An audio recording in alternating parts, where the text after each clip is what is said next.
Hey, what's up, everybody? Just want to make a video on why we stack junk silver. Now, the word junk, when it's related to these here coins, is kind of a controversial word. And the reason for that is because this here is anything but junk.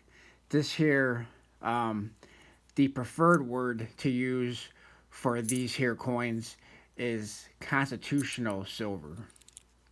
Um, but I'm going to go over some key points, what I think are key points as to why we stack constitutional silver, um,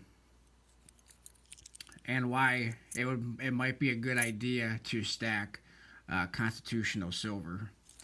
Um, so one thing, the first thing is, you see this glove on my hand. First of all, you can get rid of that because we can touch these here coins with our bare hands. We don't need to rely on gloves for this, for these coins, for this silver. We can play with this, and we can have fun with these here. And this is why I prefer circulated coins versus BU or uncirculated constitutional silver, because you don't have to worry about the condition. You can just play around with it. Now, a lot of people think that uncirculated is a lot better because of wear, and a lot of people believe that if these are circulated and there's a lot of wear, that there's going to be a lot of silver loss. I believe Silver Slacker did a video about a year or so ago, maybe a couple years ago, and he actually did a experiment and put on the I believe it was on a scale where he weighed circulated versus uncirculated constitutional silver, and I believe the amount of silver loss was very minimal, but the cost that it will cost you uncirculated versus circulated usually is quite a bit. So I prefer the stuff that's been circulated over the uncirculated, but that's just my opinion. Um, now, so one reason why we might want to stack this here constitutional silver, or junk silver as some would like to call it, is the history behind it. There's various dates. This stuff has been used as money for a long, long time, for decades, centuries. Um, Now, the further you go back, it's not really considered junk silver. It's more of a numismatic play. Um, but anything pre 1965, so 1964 and prior, is 90% silver. And it's just really cool to be able to play with, to be able to shuffle around your hands, and to think of whose hands were these in prior to them being in your hands. Um, you can look at coins from this one here is a 1942. You know, who used this? Who spent this as money? You know, um, could it have been somebody by the name of Franklin Roosevelt? Could this have been in Franklin Roosevelt's hands? Um, I had a 1926 quarter around here somewhere, a Standing Liberty. It's right here. This one here could have been in the hands of someone by the name of Calvin Coolidge. You know, this the history behind these this here precious metal, and the fact that it's been used for a very long time and spent as money. The other key point is that they're very recognizable. Now, even though you would be able to walk into any store and spend this here quarter as 25 cents, it probably wouldn't be the most wise thing to do. Um, and you can get these in quarters. You can get them in $half. Here's a Franklin half. Here's some Kennedy $half. So very recognizable. Um, the other key point is fakes. Very, I mean, it doesn't pay really to fake a coin like this. You're very rarely gonna probably see a fake um, constitutional coin or junk silver coin, 90% silver coin. Now, is it possible? Sure.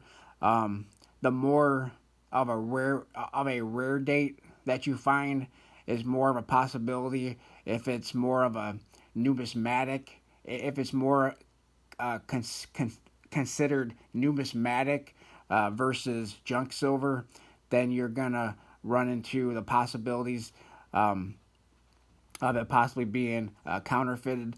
But most of these coins here, you don't have to worry about any of these being counterfeited.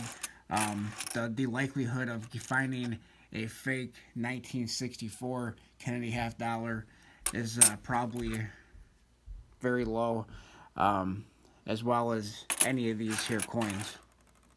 Um, the next is a lot of these could be, one day very collectible. Some, of your older or your more rare dates are already collectible. A lot of the times, it's very easy to come across um, con- uh, junk silver or constitutional silver. You can go on trusted eBay stores and find them pretty easily most of the time. But when I go into my LCS, there's a lot of times when they're out of junk silver or constitutional silver, and they just don't have it. And that's another beautiful thing about this stuff here is once it's gone, once it's melted down, once it's in somebody's stack, and they're not planning on selling it, this stuff is gone. Um, so one day, these 1964 Kennedy $half could become rare. I doubt it. There's millions and millions of these Kennedy $half, but the older dates, the further you go back, you just don't know how many of these coins might have been um, melted down. I think most of these here are from 1964, but here you go. Here's a 1941, and the condition is not the best. It's very circulated, but nonetheless, it's not any less beautiful than the BU coins, in my opinion. It's all about the history with these and where have these been. Here's a 1952 Washington quarter. Um, so, and like I said previously, you can walk into any. So, there's a lot of people who are not fans of silver. There's a lot of silver haters, a lot of silver trolls. But one thing about silver, if silver ever did, and I almost guarantee, I don't want to, I hate to guarantee anything, but silver is never going to go to zero. But if it ever did go to zero, if silver ever did go to zero, then you can still spend this as 25 cents. Now, American Silver Eagles also have a face value of $1. So you should be able to walk into any establishment and spend a American Silver Eagle as $1. But what is more recognizable to the majority, coin collectors and stackers and collectors recognize a American Silver Eagle, but most of the population does not recognize the American Silver Eagle. Most of the population recognizes this stuff here. Most of the population really recognizes clad coins as money, but your clad coins look no different than your 90% silver or junk silver coins do, with the exception of the fact that you can actually see copper in there, and that these are clad coins. But other than that, there's really the appearance and the sound. There's really no difference as far as what one's eye can tell, what your eye can see. So you can walk into a McDonald's or a gas station with a 2016 dime and a 1964 dime, and they're probably not going to be able to tell the difference, and they're just going to throw it into their cash register. So if you walked into a McDonald's or a gas station and you wanted to spend this as 50 cents, you can spend this as 50 cents if you had to. So these are just some key points that I wanted to. Oh, there's one more that I wanted to cover, and that is fractional silver. If you go onto AppMex or even possibly into your local coin shop and you want to buy fractional silver, fractional silver usually has a really high premium. But this here is kind of a cheaper way to buy fractional silver. So during a SHTF situation, you can use these to barter with for goods like food and stuff like that, where you won't have to necessarily fork over an entire ounce of silver. You won't have to necessarily give them a 1 ounce silver American Eagle. Instead, for smaller items, you might be able to give them one of these here 1964 quarters and call it a day. Maybe a couple 1964 quarters, instead of giving them that American Silver Eagle. So that's just another point to why we should probably be stacking this here constitutional. And once it's gone, I mean, these coins here are pretty plentiful, but once someone decides to melt these down, or it becomes a somebody's perma stack,